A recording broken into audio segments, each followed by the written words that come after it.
Hey everyone, Agent Kate Sith here, and today I would like to go over the monk strategy for this month's Poroggo Ambuscade. After just doing 35 ambuscades in a single stream, from start to stream to the end of stream, I feel fairly confident that this ambuscade is pretty reliable, and I have a pretty good handle on what exactly is involved, what the keys to success are, the buffs you need, the gear you need. Let's hop right into it. I'm going to show you guys the gear that I'm using. You really only need 2 sets on Monk for this ambuscade. You need a TP set, and you need a Victory Smite set, really. Fun fact, I am completely playing with without gear swap now. I am using equip sets. So if you're saying, well, you only do good because you use gear swap, you use all the add-ons, not true.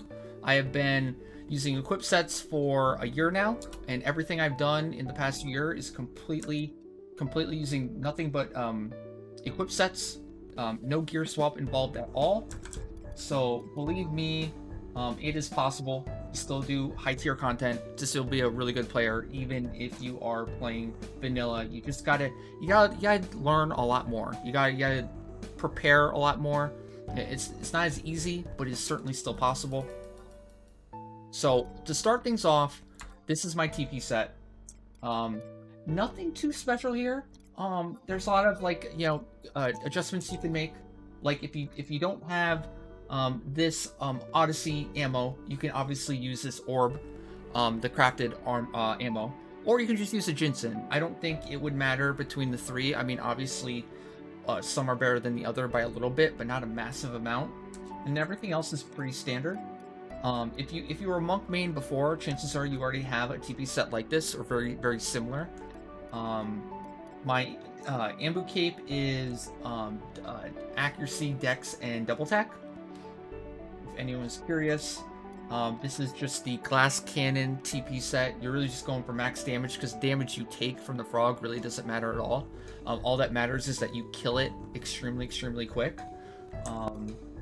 So the neck is probably pricey, but it still helps a lot. Still helps a lot, especially when you're using the feet and the legs. And then next up, we have the Victory Smite with Impetus Upset. Basically same deal. The only difference is I do use the Odyssey legs. You could easily use the Ken legs, or the Snitcher Rain legs if you have either. I don't think it would be a huge DPS loss. My Odyssey legs aren't even augmented at all. It's just the base legs. I decided to make this change just for mainly the accuracy and attack for some of the content I do. I think you could easily just use any of the three, and you probably won't even notice a massive difference. My Ambu cape for Victory Smite is oops.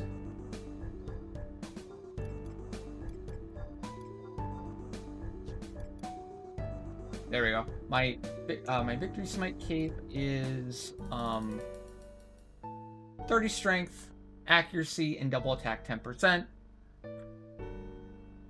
And I think everything else is pretty self-explanatory. Herculean feet is probably just your typical Herculean augment, with triple attack, as much strength and accuracy and attack as you possibly can.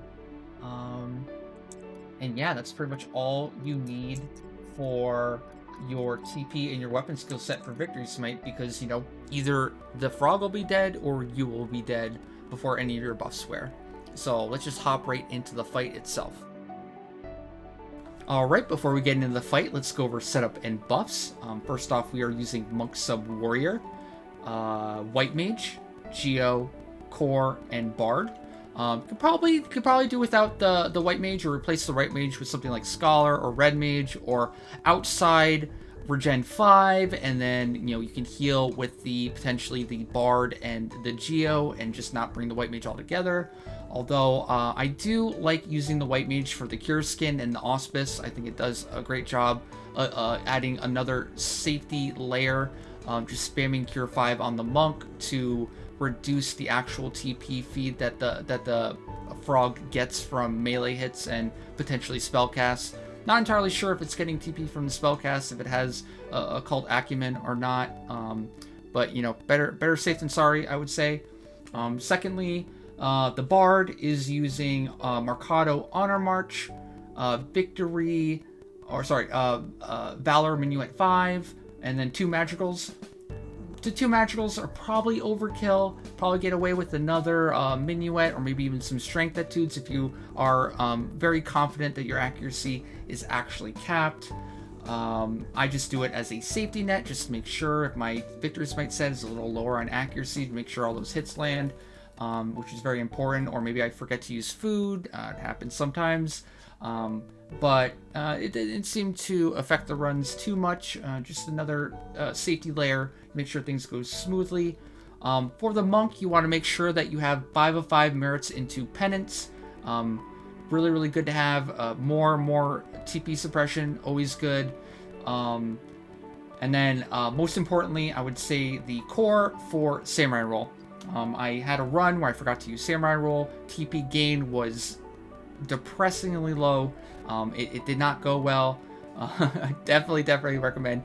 I would say core is mandatory, like in basically all content, because core is so broken right now. Samurai Roll with crooked cards, and then the second roll we used, because I believe we were attack capped with all the other attack buffs we were using, was using Fighter's Roll. This Fighter's Roll not only helps with your TP gain in the TP phase, but also a Fighter's Roll is extremely potent for your Victory Smites too, because any additional hits you land, because Victory Smite is replicating FDP, will greatly increase your damage, and that is always good for something like this, right? And then lastly, as you can see, the Luopan is out there in the middle. That is very handy. I actually just did a YouTube guide the other day explaining how to do this, so I will include that in the link if you guys are curious how you can pre-buff your Blaze of Glory Luopan before the fight even starts, get EA and life cycle going, getting it ticking up, and then this is really important. Make sure you save your dematerialize before until you actually engage the frog. The frog will use Chain Spell and spam AoEs very quickly. If it kills your Blaze of Glory Fury, chances are you won't have enough damage to actually finish it off. So keep that in mind for when you actually start the fight. Use your dematerialize to protect that Luopan. Okay, let's start the fight. Obviously, we start with the Berserk. We have Entrust Haste because we're only using 1 March. That's also really important. We're using Focus here. Already used Impetus, Berserk. Focus gives 20% crit rate. Very useful for this fight. Since it's such a low duration fight, you get full benefit of that 20% crit rate for your Victory Smites. We are doing a 3-step skill chain. Shijin, Victory Smite for double light. Monk is one of the most strongest jobs in the game when it comes to light multi-steps. Between its 4-step and its 3-step, it does a lot of damage because it can end with 2 Victory Smites, 2 of its strongest weapon skills when Impetus is up and charged. As you can see here, 6 weapon skills and it is dead. I've had times where it has died in 5, and then sometimes you get unlucky with Victory Smite damage. It can take like a couple melees to finish it off at like 1%. And yeah, that's it. I mean, it's just basically Glass Cannon. If you have the damage, it will just fall over dead and go splat.